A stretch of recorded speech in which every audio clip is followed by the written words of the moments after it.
You cannot beat consistency. The person who does what they're supposed to do day after day, regardless of how they feel, is going to be the person who wins. The people who are the most successful in the real world are the people who wake up every day and work. If you're the person who wakes up, does work, is fantastic at it, but then takes 3 days off, you're going to lose.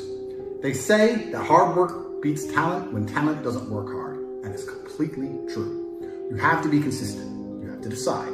Are you the kind of person who wants to make a lot of money in this life and live a life of freedom?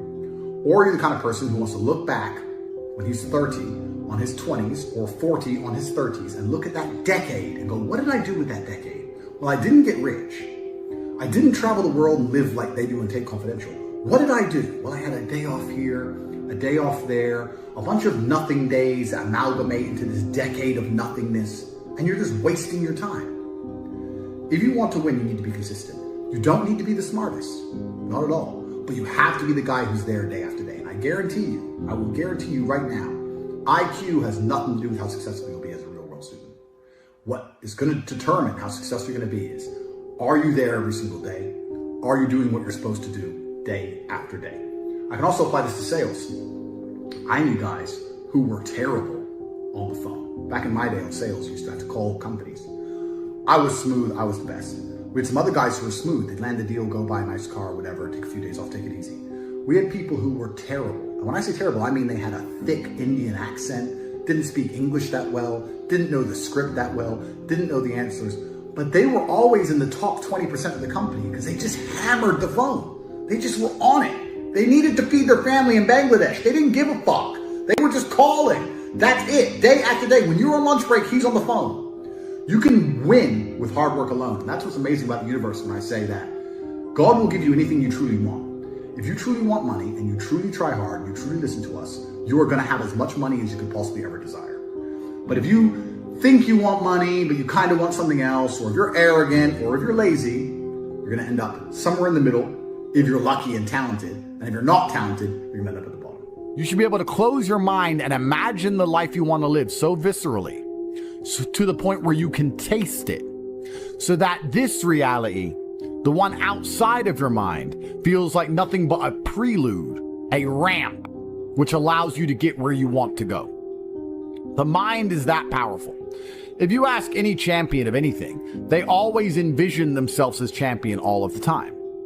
And the reason they do that is, one, so they feel confident, but two, so that if they don't become champion, they're more angry and more motivated for the next attempt to ensure that they do become champion. So that's the mentality and the mindset you have to have. Your mind is your number one ally in all things.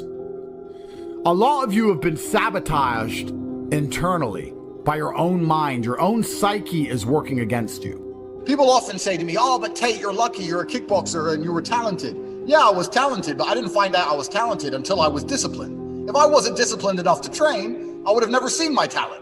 So you don't get to discover anything about yourself. You don't get to discover anything about who you are as an individual, your spirit, your soul, what you're made of. Without discipline, you can't even discover anything. Discipline teaches you all about yourself. It teaches you what you really have. You know, there's a whole bunch of people out there that might be the best pianist in the world, but they've never had the discipline to learn piano. So nobody knows. I make millions and millions of dollars and people look at me and go, oh, but how? And I'm like, what do you mean how? Do the right things every day like you're supposed to, on time, every day, and life usually comes together. I really believe that. If you're disciplined and you have willpower, that can be applied to absolutely anything. I had willpower when I was playing chess. I had willpower when I was kickboxing to make sure I trained as hard as humanly possible to become a 4-time world champion. I had willpower when I had a house full of 75 women, when I refused to sleep with them and kept my mind focused on the money. So it's all about self-control and self-discipline and making sure that you are the center of your own universe. And a lot of people agree with this and a lot of people say this, but it's very rare to meet someone who's serious about it. If you're truly serious about brute willpower, you can achieve anything. And the reason nobody has discipline anymore is because it's not taught. Discipline isn't taught. And we also live in a world where everything and everybody is vying for our attention. There's ads everywhere. YouTube happens quickly. Kids are being raised with iPads. Like when I was a kid or you were a kid, we had a coloring book.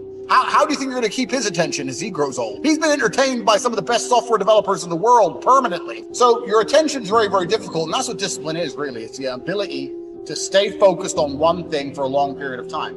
Most people don't realize how bad their attention span is or how much discipline they lack until they really start to suffer from it. But as a man, if you don't have the ability to knuckle down and focus on something for a long time, life's going to punish you. And the reality of mastery and the reality of success is that it's not really a glamorous story. Like, how do you become the best boxer in the world? You do the same thing over and over for 15 years. Like, it's boring. That's what discipline is. So the idea that a lot of people want to be constantly entertained, well, that's why you need discipline. People want to be constantly motivated. I train every single day and I'm never motivated, but I'm disciplined. I've been training my whole life. I'm bored of it, but it's something that has to be done. So the idea of entertainment, the idea of motivation, these things are completely detrimental to discipline. I don't care if you feel like doing X. You must do X or you will stay a loser. Everybody always says, if you tried your best, that's all that matters. Doesn't matter if you lose if you tried your best. But there is a secret to the universe that most don't know. If you actually try your best, you can't lose. If you genuinely try your best all of the time, all day, every day, it's impossible to lose. God is watching and he rewards those who want it the most. If you want it the most, you can have it. Every dollar you want, the house you want, the car you want, other people want. You have to want it the most and genuinely do your best because most people aren't capable of doing their best anymore. That is the secret. You cannot fail if you try your best. So if you don't have the car you want, the woman you want, the house you want, you haven't been trying your best. Because I guarantee you the second you do, you'll have all of it. Oh, but I need time to myself. Oh, but it's the evening. Or, it's hyper competitive. There's a guy in Islamabad who'll do your job online for $3 an hour and he doesn't sleep. You're going to lose. If you just want to relax, that's fine. But you're competing against people who just don't want to relax and you're going to lose. If you were to take somebody who says, I'm doing my best, I'm really trying, and you were to get an exact schedule of their last week and find all the times they've wasted time, most of those people are not even self-reflective enough to go, you're right, I'm not trying my best. You know what they'd say? Well, I have to have a social life. I have to, you're crazy. And then they go back to being a loser. They don't give a solitary fuck. And even if you pointed it out to them, they'd sit there and go, oh yeah, and they'd make some excuse for it. So if you're not the person who's waking up every day going, how do I improve my existence? Then nobody on the planet is considering improving your one spin on Earth. So if you don't care, then you're fucked. I don't believe there's a person on the planet who pays attention, tries their best, works hard, has a mentor, and is giving it his all, who isn't rich. And if you don't have any money, you're missing one of those key elements. Now you can fool yourself and you can fool everyone else, but if you're truly honest with yourself, am I finding people who are trying to teach me what I want to know, and am I trying my best? Think about it. Have you ever been to the gym and seen a person in fantastic physical condition, and you say to them, how did you get so big and strong? And they say, I don't know. Or have you ever found a really rich man and said, how did you become rich and successful? And he goes, I just woke up one day and it kind of happened and now I'm living my dream life. No, there is a very detailed plan and roadmap. You have to design your dream life. Who's your woman going to be? Is she blonde? Is she brunette? What car are you going to drive? You can design your dream car right now, and you can choose the color. You can choose the wheels. You can choose the carb. How much does it cost to the dollar? You don't even know what your dream life is. How do you expect to get to a destination when you don't know where you're going? If you lose, you deserve to lose because you didn't take action. If you take action, you will win. A lot of people constantly asking me similar sounding questions about some degree of doubt that they seem to have in their mind when it comes to their capabilities or their intentions. There's so many people who doubt themselves or doubt what they're capable of doing. And your mind, at least, needs to be an absolute monarch. I cannot remember the last time I won anything unless I was winning by force. There's no easy ride to the end. There's no democratic, smooth sailing, fair election, liberal bullshit versus conservative, we won the vote crap to the end goal. You're only ever going to win by force. So even if you're living in the West, when you understand you're living in a false democratic system, your mind must be an absolute monarchy where your commands are instantly obeyed and you instantly comply with your own mind. If your mind says, I'm going to train today, your body must instantly comply with the overlord, which is your intention. People talk about motivation all the time, and I'm tired of getting asked this fucking question. Let me explain something to you about motivation. If you felt like doing something and you didn't do it, you were never motivated. How you feel has absolutely nothing to do with motivation. Motivation can be measured purely by the action in and of itself. Did you take action? If so, you were motivated enough to do it. Even if you didn't want to do it, even if you hated the idea of doing it and was resentful about the fact you had to do it, that is motivation. Because when you look at words like procrastination, they give big fancy titles for this. What procrastination is essentially is wanting and needing and knowing that you must do something and disobeying yourself.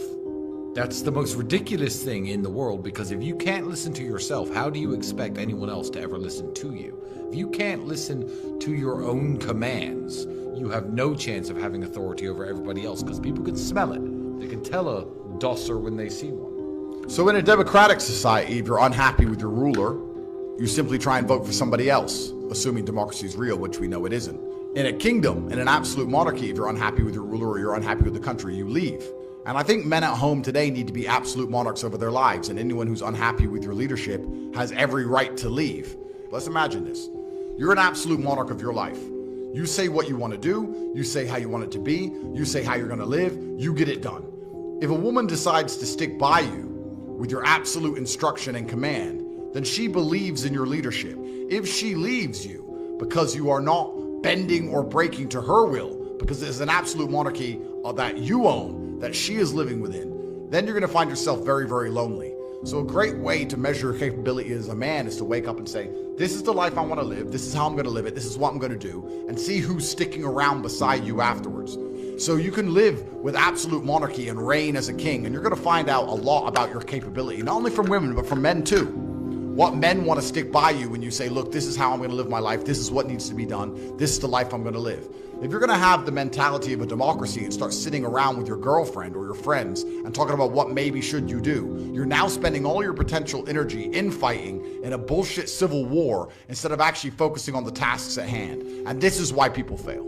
Monarchies are built on the faith in the king himself. Democracies are actually based on the forever promise of a better future. Democracies are based on the fact that you have an idiot ruling you now, but don't worry, you get rid of the idiot and replace him with somebody competent later. And of course, another idiot wins, and you get told, don't worry, at the next chance, you get to get the idiot out. A king has an obligation to his constituents, which is why you need the mindset of a king for the exact same reason. You now have an obligation to the people who believe in you. You now have an obligation to yourself. You can no longer delay it. You can no longer procrastinate. You can no longer live in the promise of a better tomorrow, of a perfect future. There is right now, and you have obligations you must fulfill. By fulfilling your obligations to yourself, you default fulfill your obligations to everybody who believes in you and cares about you and loves you and relies on you. You're not trying to get strong and get rich just to buy dumb shit. You're doing that because you owe it to yourself. You're doing that because it's going to please your ancestors and please God and please the universe. And by extension, you are automatically going to become more valuable to everybody else who believes in you, which strengthens your kingdom, strengthens your absolute authority. And there are some times in life as a man, you need absolute authority to be effective. If this house sets on fire, I need to be able to say to my woman, get up, run. I don't have time for her to say why. Where's the fire? Maybe you can put it out. My friend's boyfriend didn't yell at her like that. There's no time. I gave a command and I expect to be obeyed because it allows me to save her life and mine. If you do not have absolute authority over the people you are providing and protecting, you are not actually effective as a leader at all.